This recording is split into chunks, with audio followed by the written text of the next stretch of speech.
Hello and welcome back. Today I want to go over something that I purchased on eBay for like between $120 and $150, and I thought it was worth it, especially what I just got here. And this is it right here. Is a HAG, first generation HAG. Okay. It is a RE442 SBB. Okay, so it came digital already. Okay, so I already got the number and I put the number on there as 07. Okay, all right. So the thing is that, let's go get this open. Okay, typical HAG red box. Okay, so this is now one thing that I noticed is that this has a yellow label on it, so this might have been a DC 2-rail version of this engine. Okay, the 3 rails are white. Okay, so if you ever see that, so it looks like this was converted, and to convert these back and forth is pretty easy from what I heard. I personally never done it, but let me go ahead and let me try to get a better grip on this so I don't tear the sleeve. I don't know why this is so tough. Okay, there we go. Now I got it, so I'll pull this off. Okay, so let's open this up. And this was the original warranty card that came with it. And originally what this had here, and this is who did the job, this was back in 1996 and it has a 6080 in it. Well, when I got this unit,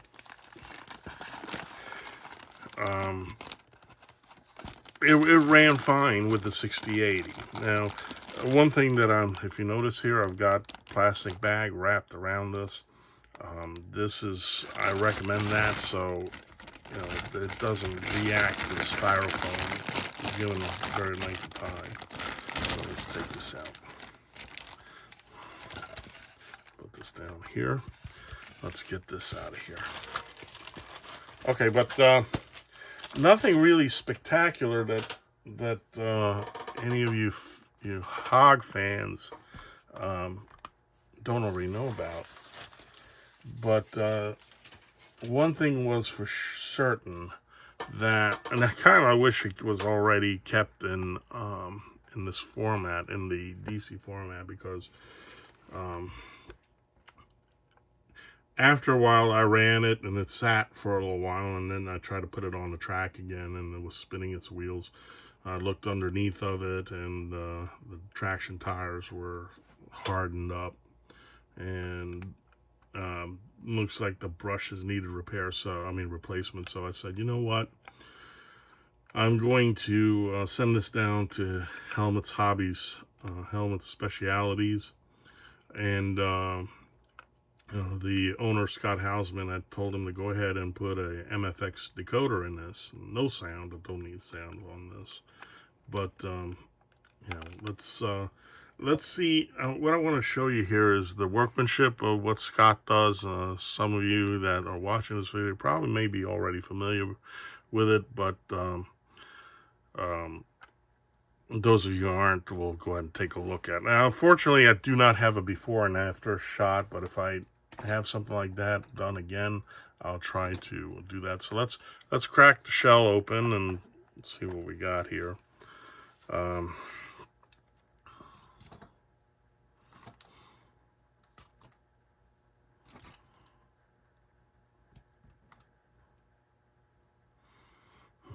This is one of the tools that I was using yesterday. All right, so we need a flat head here.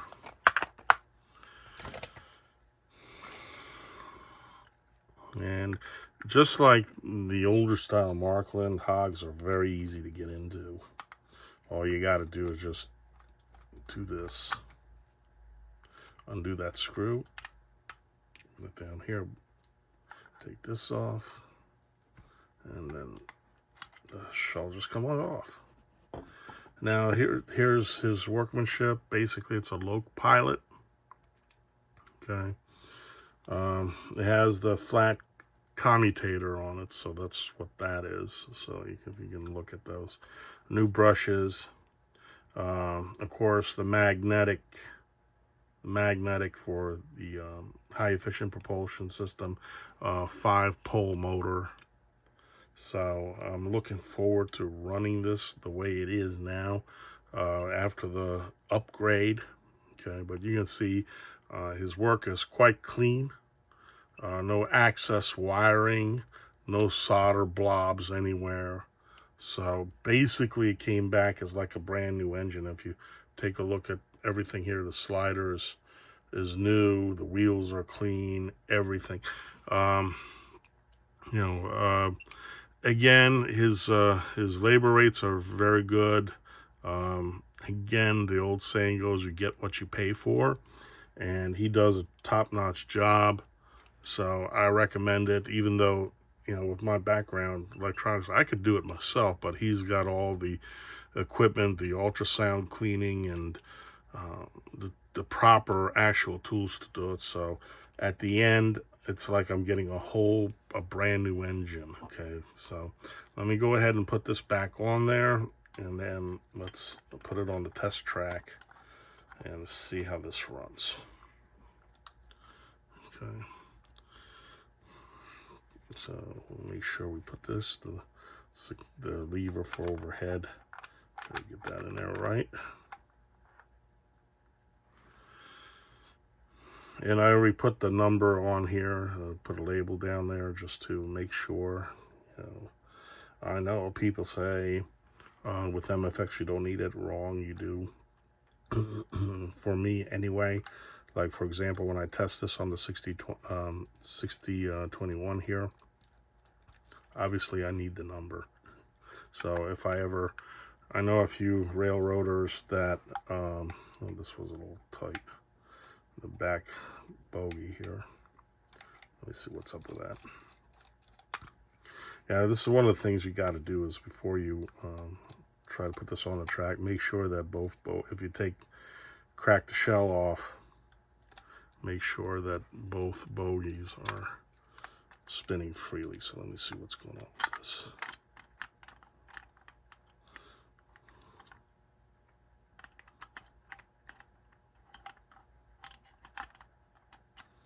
There we go. So let me make sure I get this right.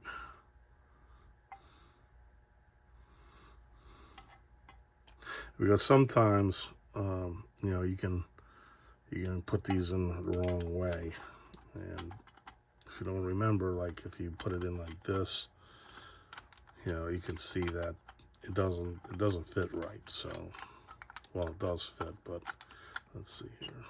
I think this is the way. You'll know it like I just did. The bogey will not turn right. So let's see. Hopefully. Got this right. Other thing is to make sure is to see, like I said, from here, you can see that contact that's got to make it here. So,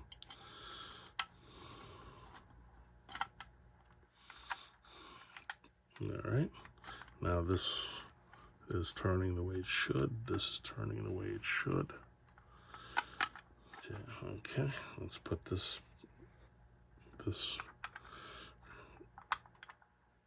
back on it like so.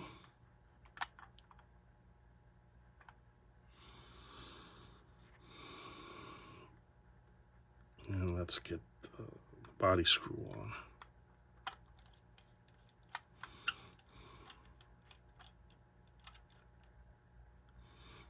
Everything looks even. This rotates, that rotates. Okay, very good. All right, so 07, I already, that's what I had before. Let's go ahead and put it on right now. Let's stop the 6021. Let's rail the engine here. Put it on the track.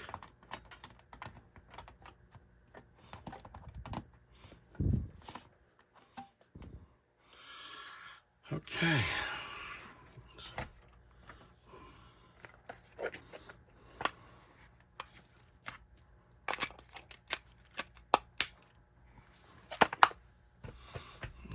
So it's 07, let's dial it in, go,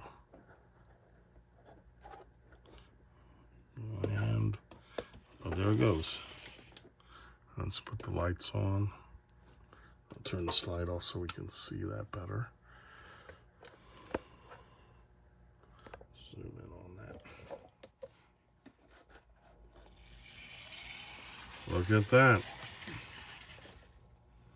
Okay, definitely a lot better. I mean, even look how the lights, they just slowly come on instead of instantly.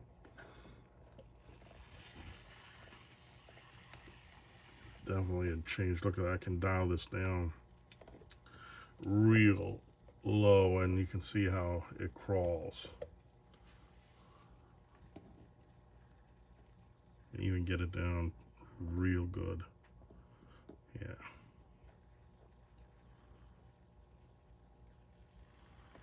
So, and the motor sounds very good.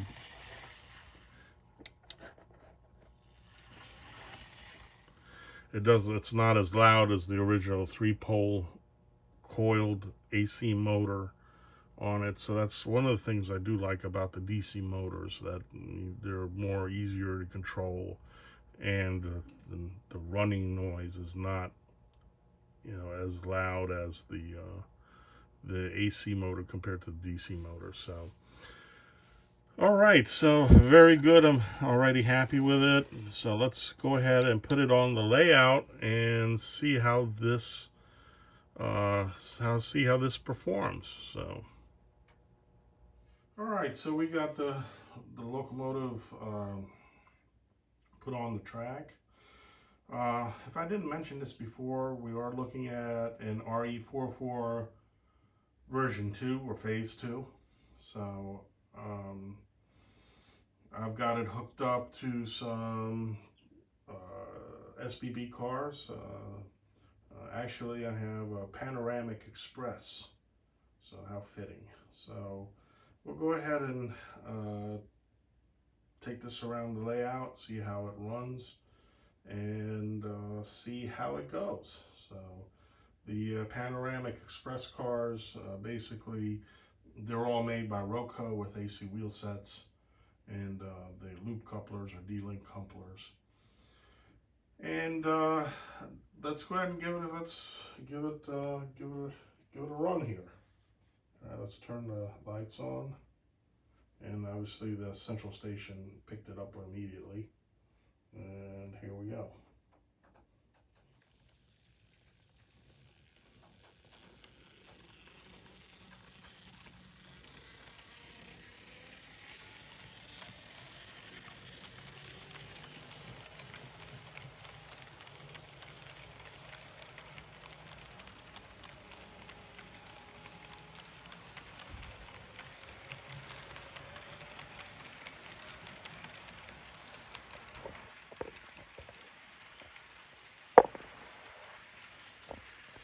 Follow it around a little bit here.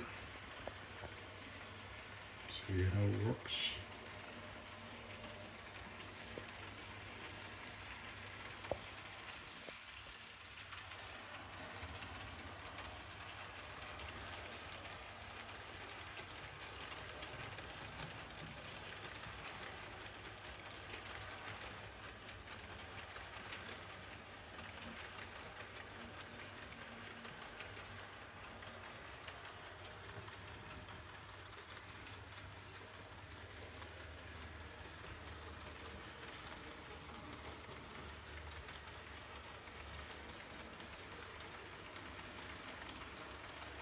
To my construction site there.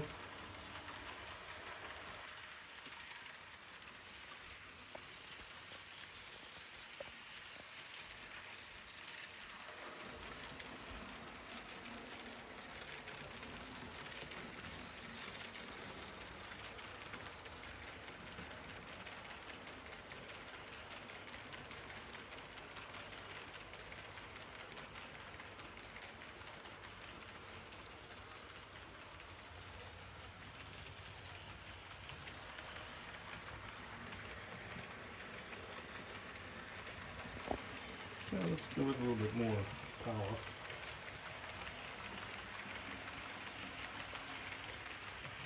Definitely with the upgrade, it's you definitely notice it. You definitely notice the change.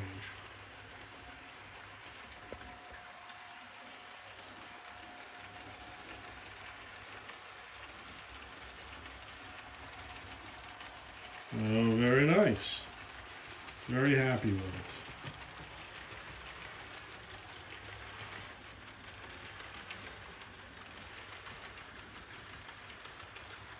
Okay, so, all right, so we're very good with it. We'll go ahead and park it right here. And I think that was quite a successful test. So, all right. So I tell you, when you MFX and upgrade older engines, I mean, they definitely give you new lease on life, and of course the capabilities have increased. So, all right, so this is all I've got to say right now, and I hope you enjoyed this little video. And if you need any type of work like this, of course, Helmuts Hobbies would definitely, I would recommend them, and of course he would, Scott would appreciate your patronage, and that's about it. So hopefully you have a good day and enjoy many wonderful hours with your hobby. Bye for now.